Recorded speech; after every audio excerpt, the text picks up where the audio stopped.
everyone. Welcome to Aurora English, the podcast where we dive deep into fascinating topics from real life, all while using clear, natural English that's easy to follow. And we make sure to explain everything step by step so that you, our listeners, can really improve your listening skills and expand your vocabulary along the way. I'm William, the serious one in this duo, who absolutely loves digging into science, facts, and evidence-based information to uncover the truth behind everyday mysteries. And I'm Sophia, the fun one, who brings a lighter touch to our conversations, loving to share personal stories, crack jokes that might make you chuckle, and yes, I admit it, I often find myself crying over those heartbreaking scenes in sad movies that tug at your emotions. Hi everyone, it's great to have you tuning in with us today for what promises to be an intriguing discussion.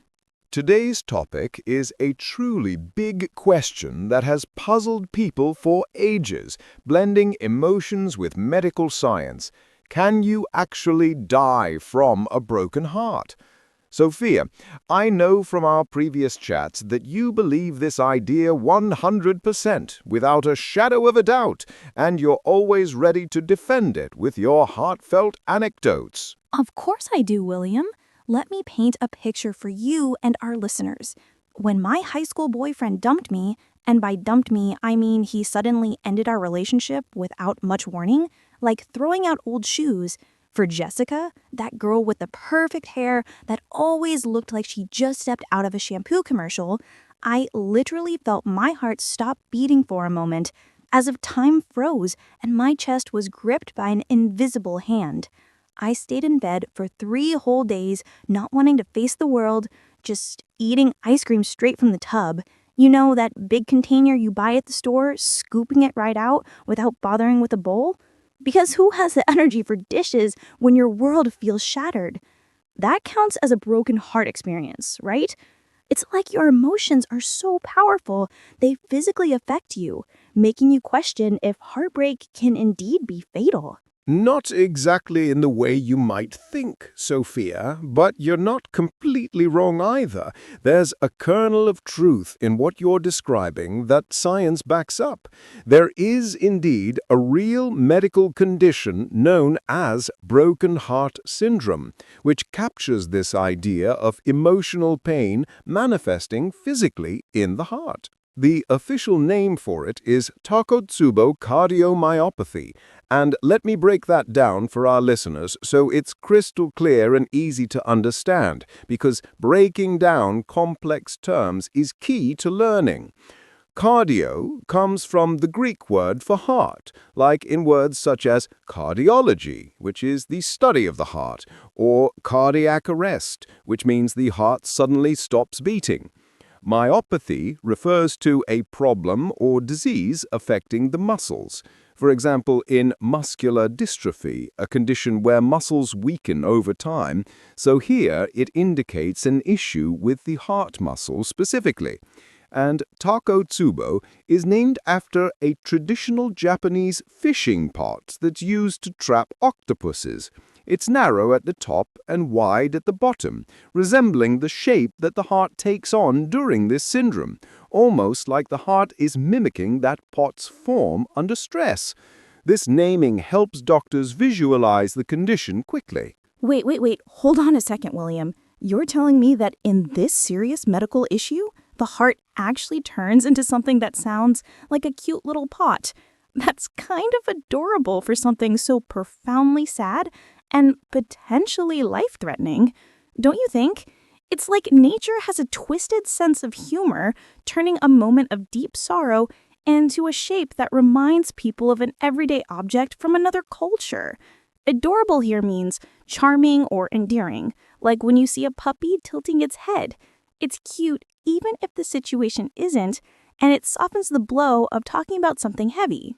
Not adorable at all, Sophia. We have to be careful not to downplay the severity, because this is a serious health matter that can mimic life-threatening events.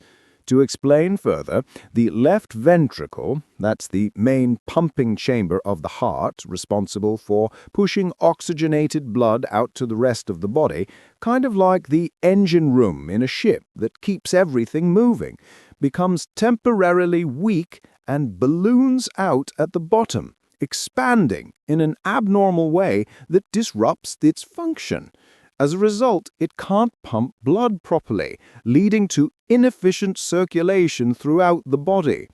People experiencing this often report intense chest pain, which feels like a heavy pressure or squeezing in the chest area, similar to what someone might describe during a panic attack, but much more acute. Shortness of breath, meaning they struggle to get enough air as if they've just run a marathon without training. And on medical tests like EKGs or echocardiograms, it can look exactly like a heart attack, with similar patterns on the readings that alarm doctors into immediate action. This mimicry is why it's crucial to seek help right away, as the symptoms overlap so much that distinguishing them requires professional diagnosis. So, based on what you're saying, William, you can really die from heartbreak after all. It's not just a poetic expression or something from romance novels where characters fade away from unrequited love. There's actual science showing that emotional devastation can push the body to a breaking point. Heartbreak here refers to that deep emotional pain from loss, like losing a loved one or a relationship ending abruptly. And it's fascinating and a bit scary to think our feelings have such power over our physical health. Yes, it is possible to die from it, Sophia, but I must emphasize that it's quite rare, happening in only a small percentage of cases, perhaps around 1 to 2% of those who experience the syndrome, leading to fatal outcomes if not treated promptly. Most people do survive, especially if they get to the hospital fast and receive appropriate medical intervention, such as monitoring in a cardiac unit or medications to support heart function. The good news, which offers hope in this discussion, is that the heart usually goes back to its normal shape and function in a few weeks, sometimes even days with proper care. It's reversible, meaning it can be fixed or returned to its original state, unlike a real heart attack, also known as a myocardial infarction, where part of the heart muscle dies forever due to blocked blood flow, often from plaque buildup in the arteries, leading to permanent scarring and reduced heart efficiency over time. For example, reversible is like spilling water on a table. You can wipe it up and the table is fine, whereas irreversible, like in a true heart attack, is like burning the table with a hot iron, leaving a mark that can't be erased. This distinction is important for understanding why broken heart syndrome, while alarming, often has a better long-term prognosis when managed well. To delve deeper, let's consider how this condition was first identified. It was in Japan in the 1990s by cardiologists who noticed this peculiar heart shape on imaging studies of patients who had suffered severe emotional or physical stress, not the typical risk factors for heart disease like high cholesterol or smoking.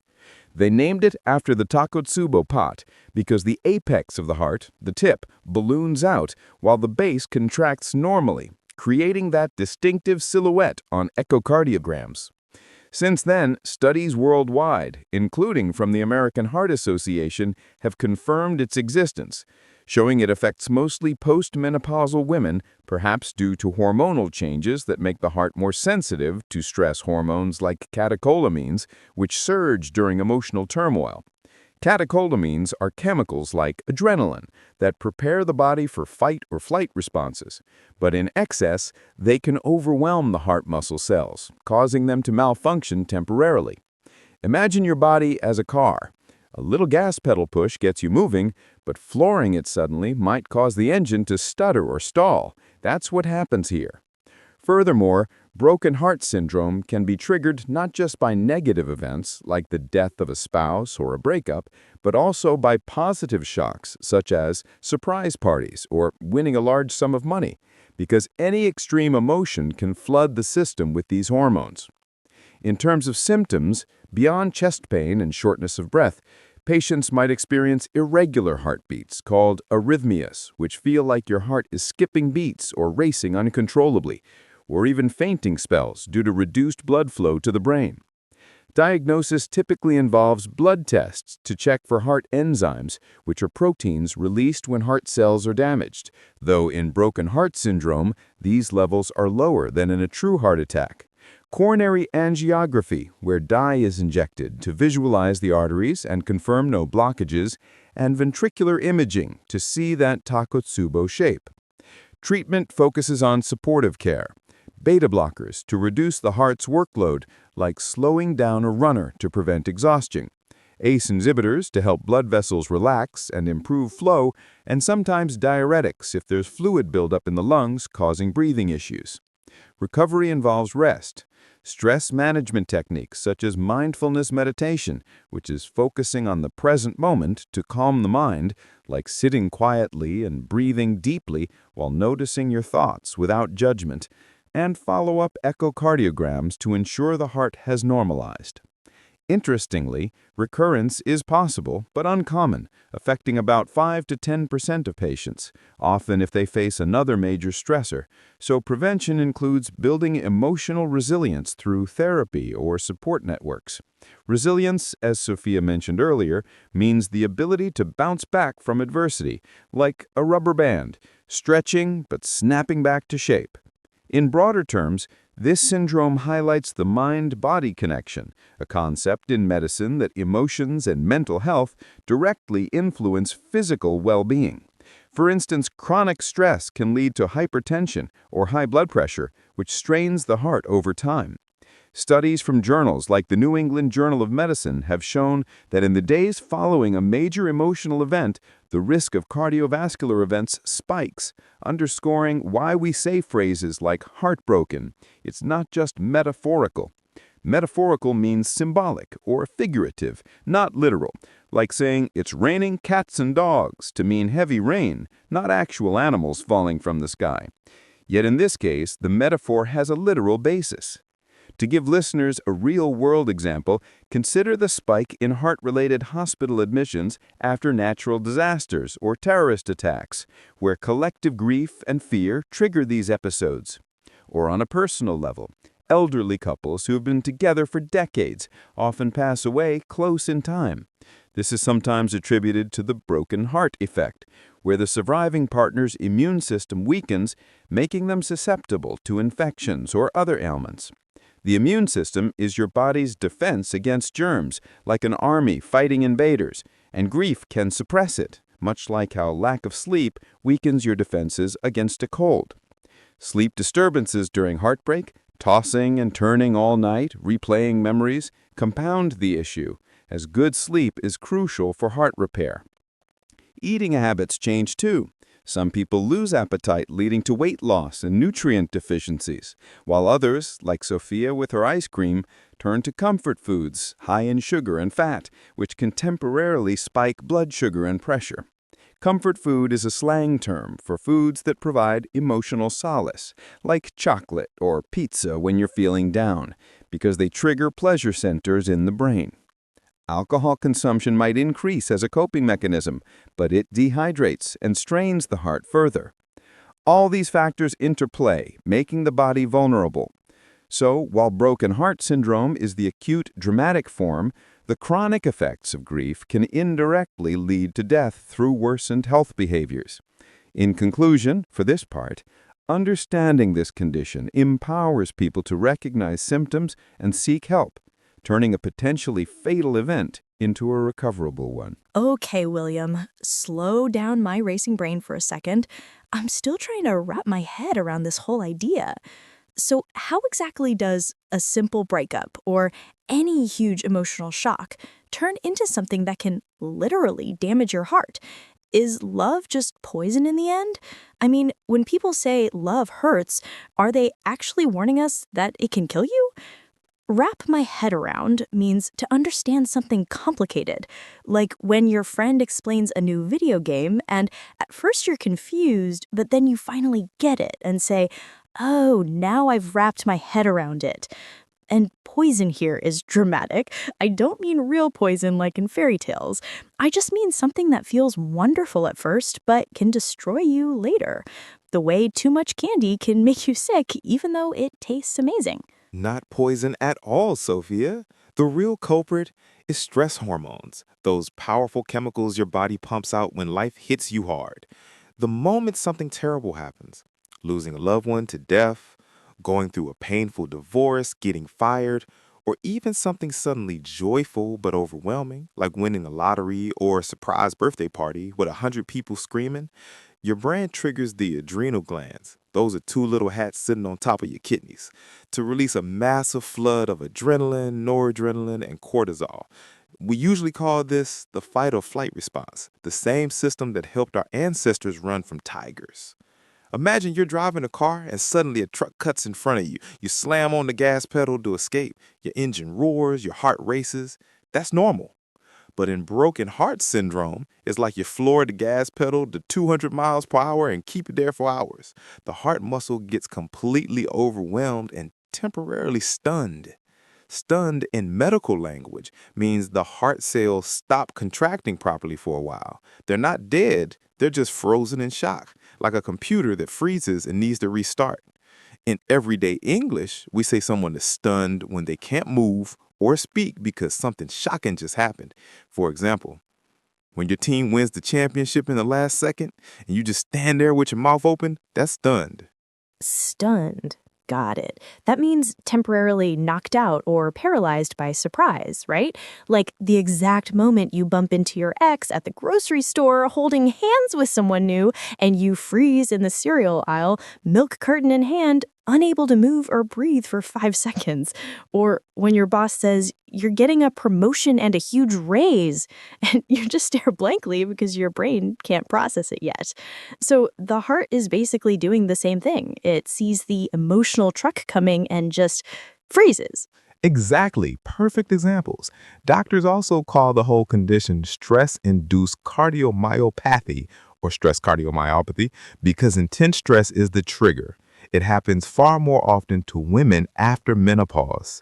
Menopause is the time, usually around age 45-55, when women's periods stop forever and estrogen levels drop dramatically. Estrogen seems to protect the heart a little, so when it's gone, the heart becomes more sensitive to stress hormones. But men, younger women, even teenagers can get it too. Anyone can, under the right or wrong circumstances. One of the most famous modern cases is actress Debbie Reynolds. Her daughter, Carrie Fisher, Princess Leia from Star Wars, dies suddenly of a heart attack on December 27th, 2016. The very next day, Debbie Reynolds suffered a massive stroke while planning her daughter's funeral and passed away.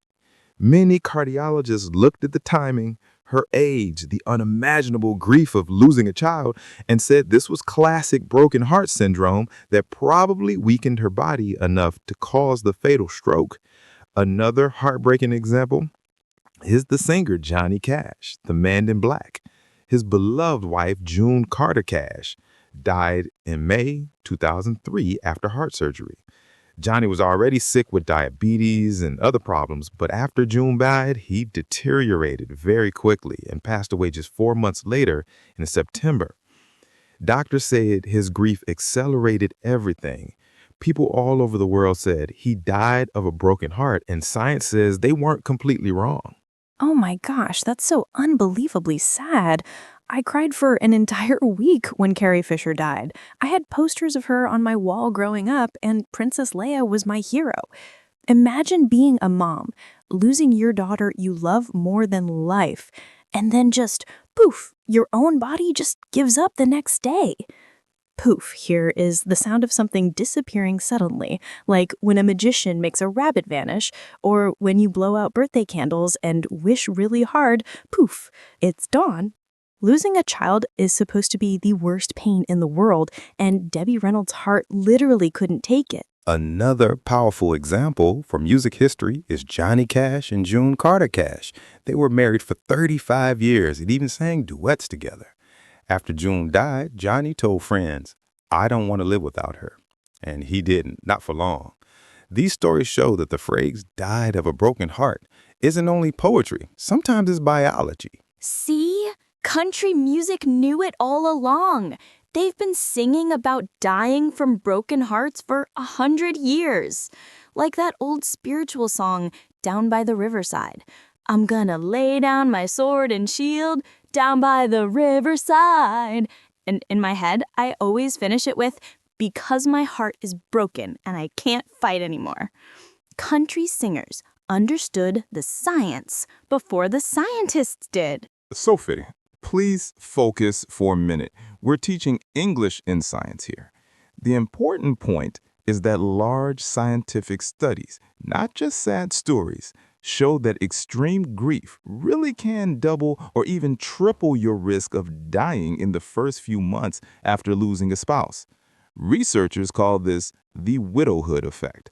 Widow is a woman whose husband has died. Widower is a man whose wife has died.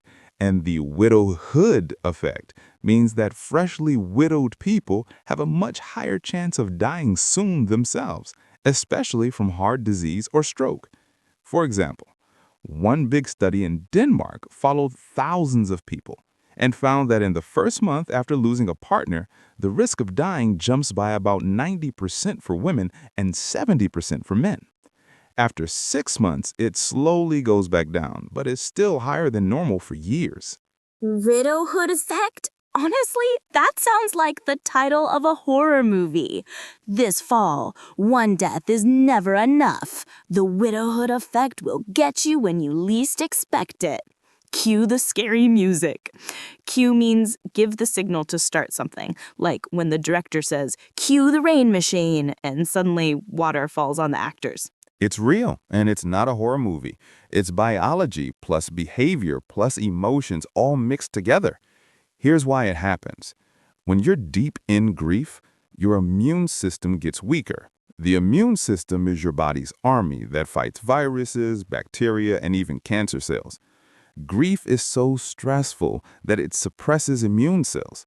It's like telling the soldiers to go home and rest when you actually need them most. You also sleep much less, or sleep badly. Maybe you wake up at 3 a.m. crying and can't fall back asleep. Poor sleep raises inflammation all over the body, and inflammation is like tiny fires inside your arteries that make heart attacks more likely. People often eat badly. Some lose their appetite completely and become too thin. Others do what you did, Sophia, and eat nothing but ice cream and pizza for weeks. Both are bad for the heart. Many people drink more alcohol to numb the pain. Numb means to make feelings disappear temporarily, like when the dentist numbs your tooth so you don't feel the drill. Alcohol raises blood pressure and can damage the heart muscle over time. Blood pressure goes up because of the constant stress hormones we talked about earlier, and high blood pressure is like forcing water through a garden hose at full blast. Eventually, the hose bursts. All of these things together, weaker immune system, terrible sleep, bad diet, more alcohol, sky-high blood pressure, make heart attacks, strokes, infections, and even accidents much more likely. So even if the person doesn't get the classic Takotsubo shape in their heart, the overall effect of grief can still kill them months later. That's the widowhood effect in action. Studies show that about 1 in 5 widows or widowers will have a major health crisis in the first year, and the risk is highest in the first 3 to 6 months. Support from family, friends, grief counseling, and sometimes medication for depression or anxiety can lower that risk a lot. In short, the body and the heart are deeply connected to our emotions, more than most people realize, until something like this happens. So, wow. Okay, let me get this straight. It's not just the magical broken heart pot shape that can hurt you. It's everything together, right? The Takotsubo thing is dramatic and sudden, like the heart is putting on a whole theater show because it's so upset. But actually, the real danger comes from a bunch of different things piling up at the same time. The stress hormones, the crying all night, the not eating properly, the drinking maybe a little too much wine to fall asleep. It's like your whole body is having a meltdown at once.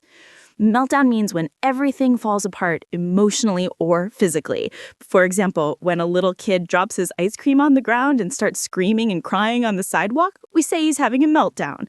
Or when your computer freezes and all the programs crash. Total meltdown. So heartbreak is basically an adult meltdown that can affect your health in many ways, not just one cute Japanese pot shape. Right. You summarized it perfectly. But among all those factors, the Takotsubo syndrome is still the one that feels most like the old-fashioned idea of dying of a broken heart. Because the trigger is almost always a sudden emotional shock, losing someone you love, a betrayal, terrible news, and not the usual clogged arteries from years of eating burgers and sitting on the couch. In a normal heart attack, the problem is physical blockage, like a highway full of traffic because of an accident. In broken heart syndrome, the highway is completely clear, but the driver suddenly panics and slams on the brakes for no reason. The heart muscle itself gets paralyzed by the flood of adrenaline, and that's why people collapse so quickly after hearing devastating news. It's the closest thing medicine has found to the romantic stories where someone hears their lover died and falls dead on the spot. Of course, in real life, it's not instant like in novels, but the timing can be within hours or a day or two, which is still shockingly fast. Okay, Mr. Science and Facts, I have to ask the important question now. Have you, William, ever had your heart broken? Like, really, truly broken? Be honest with us. We're all friends here. Did someone ever dump you, ghost you, cheat on you? Ghost you means suddenly disappear without explanation. Like, one day you're texting all the time and the next day, poof, they're gone. They don't answer calls, nothing, like a ghost. Come on, spill the tea. Spill the tea is slang for tell the juicy gossip or the truth everyone wants to hear. Like when your friend says, "Girl, sit down. I have tea about Sarah and Mike." Next question, please. Ha! I knew it. Look at that pause, that little silence. That's the sound of someone remembering a girl from college who probably broke his heart into a million pieces. Mr. Serious has feelings too, everybody. He's not a robot, he's human. I'm going to imagine her name was Emily, and she left him for the captain of the debate team. Classic nerd tragedy. Moving on before this becomes a therapy session, let's talk about symptoms so our listeners know when to worry. The most common signs of broken heart syndrome are sudden, severe chest pain that feels like an elephant is sitting on your chest. That's a classic description patients give. Plus, shortness of breath, sweating, nausea, sometimes even vomiting or fainting. If someone gets terrible news and 5 minutes later grabs their chest and says, "I can't breathe," do not, I repeat, do not just say, "Oh, it's only heartbreak, they'll be fine." That phrase, "it's only heartbreak," can kill someone because it stops people from calling for help. Call 911 immediately or the emergency number in your country. This condition can cause dangerous heart rhythms called ventricular arrhythmias. That means the heart starts beating in a chaotic, ineffective way, or it can lead to acute heart failure, where the heart suddenly can't pump enough blood and fluid backs up into the lungs. People literally drown in their own fluid if not treated fast.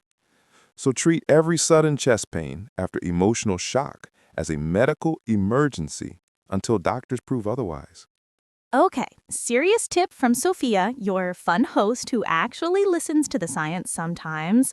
If Grandma finds out Grandpa passed away and 10 minutes later she says her chest hurts and she feels dizzy, don't wait to see if it passes. Grab the keys, take her to the ER right now. ER means emergency room, the part of the hospital where they treat life or death situations immediately. Better safe than sorry is an expression that means it's smarter to do something even if you're not 100% sure it's necessary, because the risk of doing nothing is worse. For example, you bring an umbrella even if the weather app says only 20% chance of rain. Better safe than sorry. Same with chest pain after grief. Exactly. That's perfect advice. Doctors treat broken heart syndrome exactly like a heart attack at first because they can't tell the difference without tests. They give aspirin to thin the blood, beta blockers to calm the heart and lower the stress hormones. Beta blockers are medicines that block the effect of adrenaline, like putting a speed limiter on a race car. And they put the person on strict bed rest in the cardiac intensive care unit. They monitor the heart rhythm 24/7, give IV fluids carefully so the lungs don't fill up, and sometimes use temporary medications to help the heart squeeze better. The amazing part is that most people, over 95%, recover fully within a month or two, and often much faster. The balloon part of the heart shrinks back to normal size, the pumping power returns, and they go home with the story to tell.